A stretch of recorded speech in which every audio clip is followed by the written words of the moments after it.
Welcome everybody to another episode of Anime Lounge Short Flights. Today we are going to be covering episode 6 of Tokyo Revengers. Another good one. For my adult beverage of choice, I am going to be drinking a summer shandy.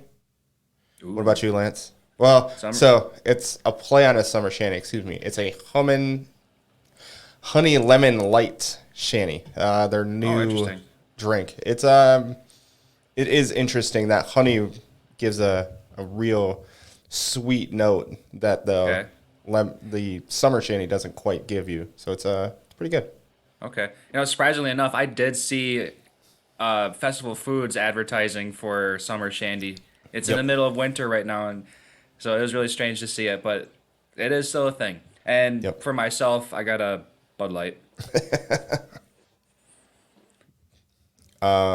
Lance, you kind of want to give everybody a quick synopsis of what happened in this episode? Yep. This was a big episode. A lot of information dropped, just like every episode.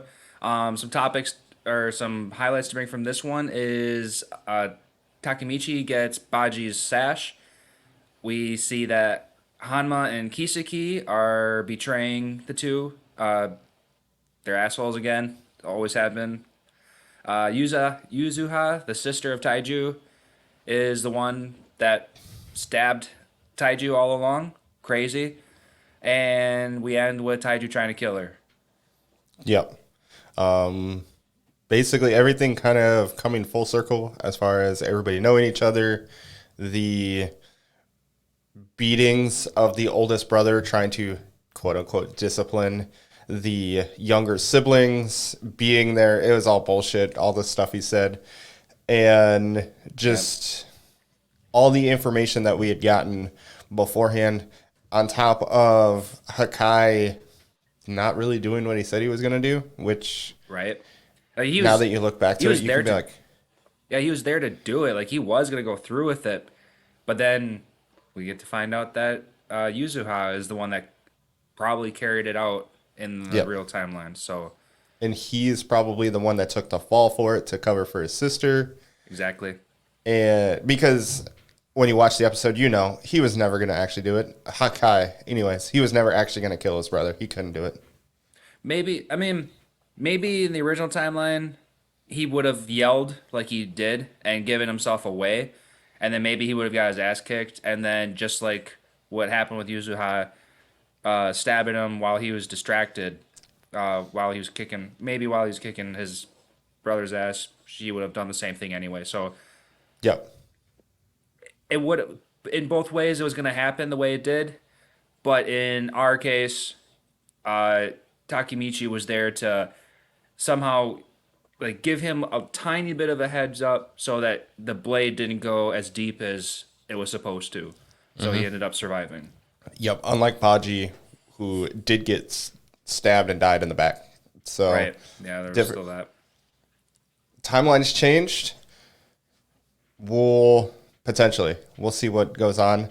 But speaking of Baji, I think the reason for the sash transfer was just this was a pseudo ceremony for Chifuyu and Takemichi to finally be like, yep, you are truly in charge of the first division in replace of Baji. Right. Yeah, so there's just some symbolism that just shows that there's a line of respect and Yep. power and stuff like that. Yeah, I can see that. Yep. Good episode, but just kind of a lot of buildup. And then you see Taiju just destroy everybody, just kicks everybody ass. Yeah, dude Typical- picked up a pew with one hand. That was Yeah, crazy. an entire row, just one hand, and threw it across the church and obliterated it into a million pieces. Right. And Yeah. I know it's supposed to be serious, but I had a chuckle when he punched Takemichi and was like, the first time I only used 30% of my power. This is 50% of my power. Yeah, exactly. I'm like, oh, we got Tagoro here now. Yes. And it was funny. It wasn't supposed to be funny, but it was funny. Yeah, I laughed too. And Definitely. It was one of those lines that didn't need to be in the show, but the fact that they threw it in it's so oddly placed that I did find it comical. Yes. We also have to remember he is only 17 and Yeah. he is picking up like 300-pound rows of wood, essentially. I wouldn't be surprised if that was more than 300. Yeah, But no, you're the right. It's dude's probably a few, super ripped. yeah, 8 packs going on. Just insane. He looks like he's 30 still. So, but it's besides his character design, it's just super strong. I'm interested to know what happens next as far as how they get out of this because let's be honest, Chifuyu's not doing anything because he's tied up to a pole, and we know Hanma and Kiseki. Kiseki aren't. They're not helping. No, they So walked away already. yep. So now you've got Yuzuha, who basically can't do anything unless she's stabbing somebody in the back, Right. and And Hakai, who And she took a punch to the face too, so oh I can't imagine anything more coming out of her. no, and Hakai. I mean, Hakai is strong, but not nearly as strong as his brother. So I'm wondering, does Takamichi actually finally get his hands dirty? I know he went through this whole spiel about not killing somebody, but I wonder if that has to happen in order to get out of this scenario. I don't I don't imagine him dying, but I do imagine like the crybaby hero trope coming in here where he's gonna say some kind of words of encouragement to make him see some other light in some other aspect or something like that. But You I talk think about Taiju? You think he's going to be able to? oh no, Takemichi. I think he's gonna talk I think he's gonna talk Taiju down and happy go lucky this route Okay, after an ass beating, of course. But I think I his don't. crybaby hero thing has got to come into play somewhere. I don't see that happening. I wonder if somebody else comes because remember in the beginning of the episode, some really like what the fuck stuff is going on between the leaders that are in charge of the Black Dragon. So I wonder if something happens where Oh yeah, those people come in and end up killing Taiju in place of Hakai, maybe. and that's what happens. Because I don't, Because those dudes do seem a little scary in the sense that like they're gonna betray their leader or something too. yeah, everything was super menacing. Everything was like, what are you up to? So it'll be interesting to see what happens there. And maybe Kiseki is working with those guys and trying to do stuff to get more power. I don't know.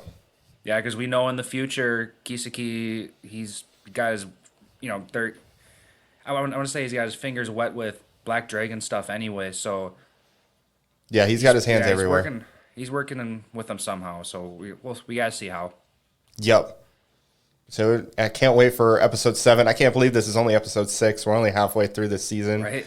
And it's like, what can happen next? Right. I can't wait. Can't wait either. But that's all we got for this episode. Thanks everybody for listening. Make sure to check out the anime show because that is who helps bring us this awesome content. So make sure to check out the anime show. See more amazing anime content. Get a lot of information on what's coming up next. Help us out on what we can start watching next season because I can't wait for next season already. Right. And don't forget about going to therightstuffanime.com and purchase some merch from there because they got everything that you could use it as well. Yep. Please make sure to rate and give us a thumbs up. Subscribe to this channel. Let us know how much you enjoy it. Let us know what you thought of episode 6 of Tokyo Revengers. Have a good one. There, guys.